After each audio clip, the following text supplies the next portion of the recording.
Video games. We all played them. Koopas! Ever since I've started this channel, I never got the time to game. But that was kind of a blessing in disguise, because as soon as I finished my recent video, I kinda just stood there and didn't do anything. As I scroll through my Steam library, none catches my interest. Well, there is one game I'm interested in, but it's expensive as shit, man, and I am but a broke high schooler. So with nothing left to do, I start searching for free games. Let's see. Hey, Dog played that before.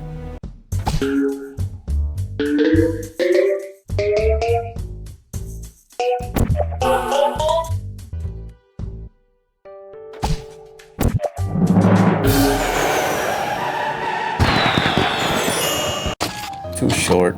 I need more. There has to be something. Hold on. Am I reading this right? 99% positive? Story-based puzzle? Psychological horror? For free? Let me in. Paper Lily is a story-driven, psychological horror RPG where each puzzle has multiple solutions and outcomes, which means every playthrough is different. Unless you 100% them. Created by two passionate developers, Durkee and Caillou, under the name Leaf 6010. Unlike Earthbound, Undertale, or Mori or whatever, get that shit away from me. This game doesn't have combat. Now, I apologize that this game got no ball or guns in it, but if you're a fan of games such as IB, Yume Nikki, Mad Father, or story-rich game in general, then you should 100% play this game. Leaf 6010 has made a total of 3 games, but one of them is unimportant, literally just doodle jump. So ignoring that, there's currently only 2 games that are available, with chapter 2 in development, and about 5 chapters in total. Zen, this sounds cool and all, but I don't like horror games. Well, don't worry, my friend. I assure you that there's no cheap jump scares beside the usual shadowy figure popping up. Unless you suffer deocophobia like me, where there's one unavoidable chase scene. But still, I say you need to at least give this game a try. It's literally free. Well, I know, but I just don't like those kind of games. Well, I guess you can just watch this video. But that's enough yapping for now. Without wasting any further, let's explore the hidden gem that is Paper Lily, starting with the prologue.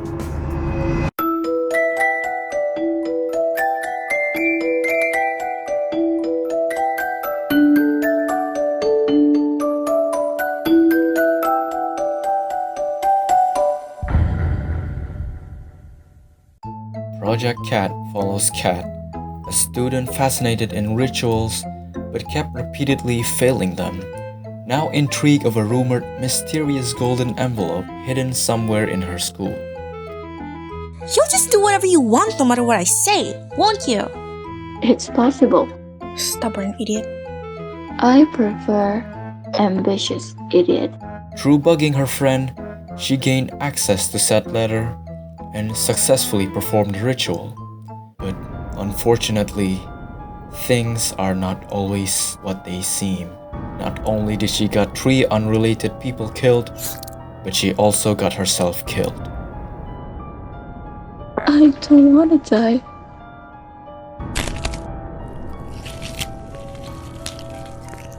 A bitter ending. Now, if that premise alone doesn't intrigue you yet, remember, this is a choice matter type game, which means different route that can lead to multiple endings.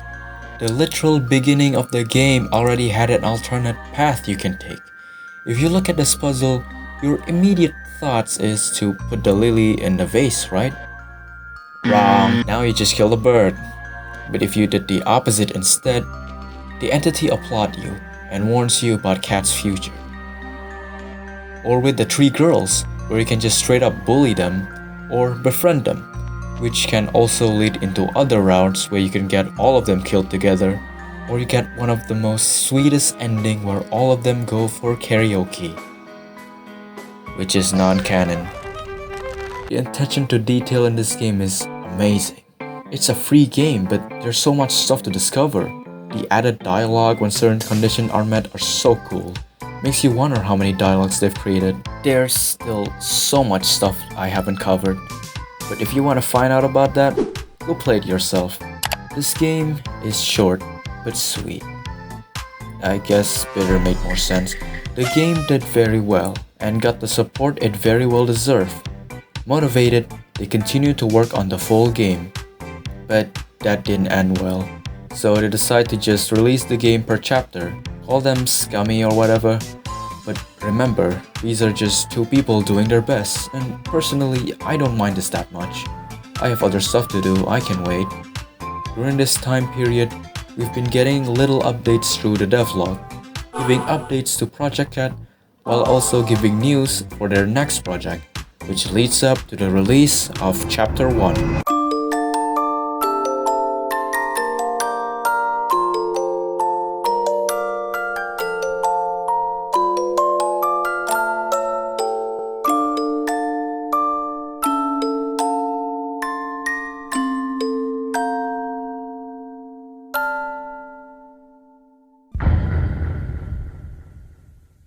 Chapter 1 now follows Lacie, a depressed and insecure girl, yep, that checks out. After a series of bad luck and constant bullying, she performed a ritual from the same golden ladder, this time about the bus ritual, to find answers about this mysterious ailment or curse that's been inflicted on her.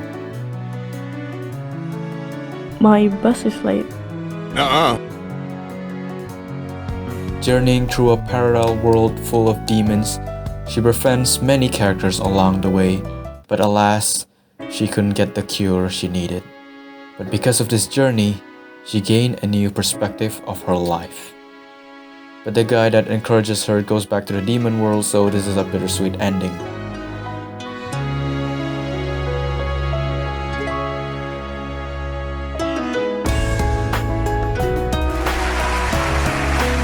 Just like its prequel, this game has many, and I mean many, alternative routes. Every choice you make has an impact on both the world and its characters. Let it be a minor thing like in the lakeside. To progress further, you need to get rid of the monster guarding the boat. You can capture a rabbit and either feed it to the monster, or just don't and splash the monster. Water bucket, release! And then you can give that rabbit to the Shadow Girl, which at the end gives you a special close-up of the hooded figure that also showed up in Project Cat. But there's also major one you can do, like killing Best Boy. Don't do that. On the topic of killing characters, unlike its predecessor where you can kill Cat only through the endings like 2 times, you can kill Lacie infinitely through multiple methods, like doing the ritual incorrectly, lost in the dark, not getting out of the bus on time, eating a pack of chips, going on the wrong track, suck at dodging, turning into a statue, making too much noise in a forest, invisible maze, turning into a goldfish, too much info at once, moving sprites, killing Psy, drowning in an elevator, stabbing yourself in a dream, trying to get an item, suck at dodging too, input the wrong order, getting backstabbed, and last and certainly not least, getting turned into a chewed up gum. Ugh. Yikes, that's a lot of ways to kill her. This game is an improvement of Project Cat, straight up quadrupling the playtime. And one cool thing I learned is that the save file are connected between both games. Gameplay wise, it's useless, but lore wise, it's amazing. Like, personal theory of mine is that these crows are connected to Lilith, the entity that is implied to curse Lacie, and might have also been the same entity that Kat saw in her dream. These crows work as save points and probably working as her eyes. Also, both Lacie and Kat has a dream about dead birds. But hey, that's just a theory. While we're at it, let's talk about the characters. The cast in this game are top notch. I love every single one of them. Looking for a cute and lovable goblin you can give items to? They have it. Looking for a melting gender ambiguous demon who keeps having an anxiety attack, they have it as well.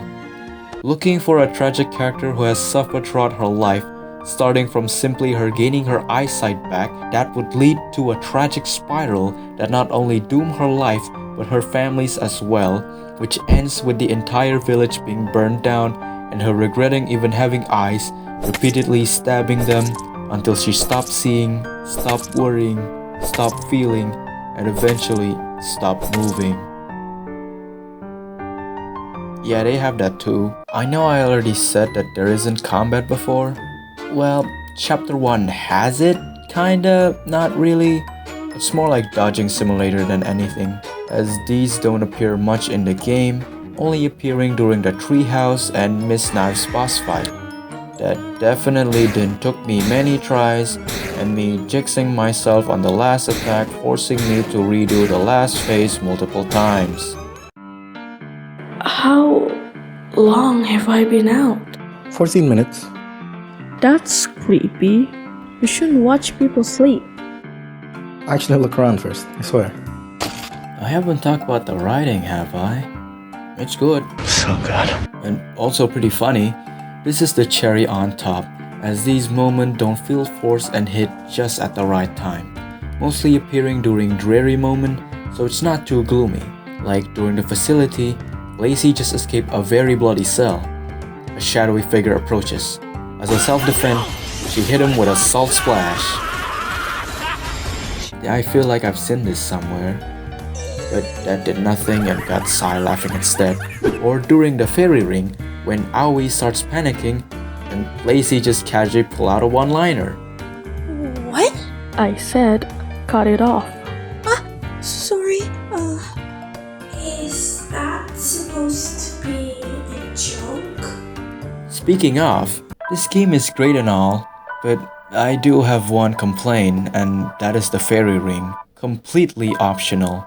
But hey, I wanted to check every nooks and cranny of this game, and this was the first thing I saw in this area. I waste 30 minutes in this f***ass dungeon only to be hit with a dead end. So apparently you need to first plug an adapter on a bush, collect 10 coins on random places, 3 of them in a very stressful place, and buy 99 fish, but also don't forget to throw them behind a mirror tree. How the hell was I supposed to know that? Like, I get it, it's a puzzle game, but that's 30 minutes wasted, man. Like, I think the best way to combat this problem is to just kill Lacie immediately if you haven't completed those steps first. But hey, I'm just a small YouTuber, so who knows if that's a good idea. But still, even though I complain about all that, I still think this is one of the best games I have ever experienced. So yeah, the main takeaway from this video is that you need to play Paper Lily, both Project Cat and Chapter 1 now. And apparently future chapters will be paid. And on everyone's soul, we, yes, me and you, we will be buying.